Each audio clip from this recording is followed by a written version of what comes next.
മണ്ഡലത്തിലെ പ്രവർത്തനങ്ങൾക്കൊപ്പം ലോക്സഭയിലെ പ്രകടനവും കൂടി വിലയിരുത്തിയാകും ജനങ്ങൾ വോട്ട് ചെയ്യുക. K20 പരിശോധിക്കുകയാണ് മണ്ഡലത്തിൽ ബെന്നി ബെഹനാൻ MP എന്ത് ചെയ്തു എന്ന്. ചാലക്കുടിയിൽ നിന്ന് പാർലമെന്റിലെത്തിയ ബെന്നി ബെഹനാൻ അദ്ദേഹത്തിന്റെ ഹാജർ നില, അദ്ദേഹത്തിന്റെ പെർഫോമൻസ് കാർഡ്, പ്രോഗ്രസ് കാർഡ് എങ്ങനെയാണ് എന്നാണ് നമ്മൾ പരിശോധിക്കാൻ പോകുന്നത്.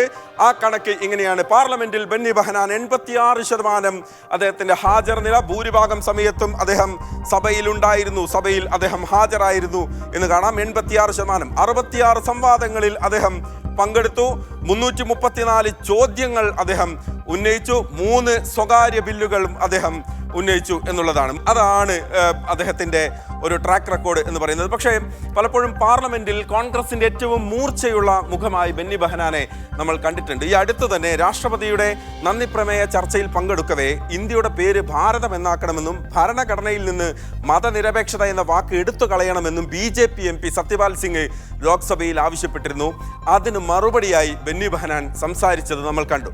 ഭരണകൂടം മതത്തിൽ നിന്ന് വിട്ടുനിൽക്കണമെന്നും പ്രധാനമന്ത്രി പൂജാരിയാകുന്നത് ഭരണഘടനയ്ക്ക് ഭീഷണിയാണെന്നും അദ്ദേഹം അന്ന് പറഞ്ഞു.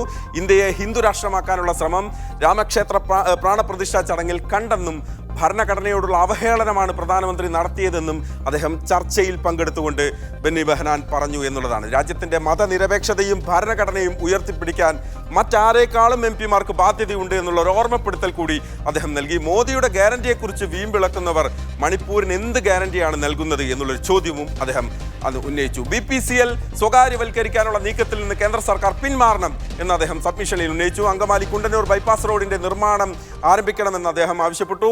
എയിംസ് ചാലക്കുടിയിൽ കൊണ്ടുവരണം, കൊരട്ടിയിൽ ആവശ്യമായ സ്ഥലമുണ്ട്, നൽകാം എന്ന് അദ്ദേഹം പറഞ്ഞു. ചാലക്കുടി, അങ്കമാലി, ആലുവ റെയിൽവേ സ്റ്റേഷനുകൾ നവീകരിക്കണം എന്നാവശ്യപ്പെട്ടു.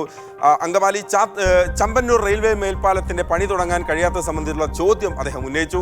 കയ്പമംഗലം, അഴീക്കോട് ഫിഷിംഗ് സെന്ററുകൾ നവീകരിക്കണം എന്നുള്ളൊരു ആവശ്യം മുന്നോട്ട് വെച്ചു. ചാലക്കുടി ലോക്സഭാ മണ്ഡലത്തിൽ കേന്ദ്രീയ വിദ്യാലയം അനുവദിക്കണം എന്നും അദ്ദേഹം ആവശ്യപ്പെട്ടു. അദ്ദേഹം ശൂന്യവേളയിലാണ് അക്കാര്യം ആവശ്യപ്പെട്ടത്. PF തുക കിട്ടാത്തതിനെ തുടർന്ന് കൊച്ചിയിൽ EPF റീജിയണൽ ഓഫീസിലെ ശുചിമുറിയിൽ കയറിയ ഒരു പേരാമ്പ്ര സ്വദേശി ശിവരാമൻ വിഷം കഴിച്ച് ആത്മഹത്യ ചെയ്തിരുന്നു.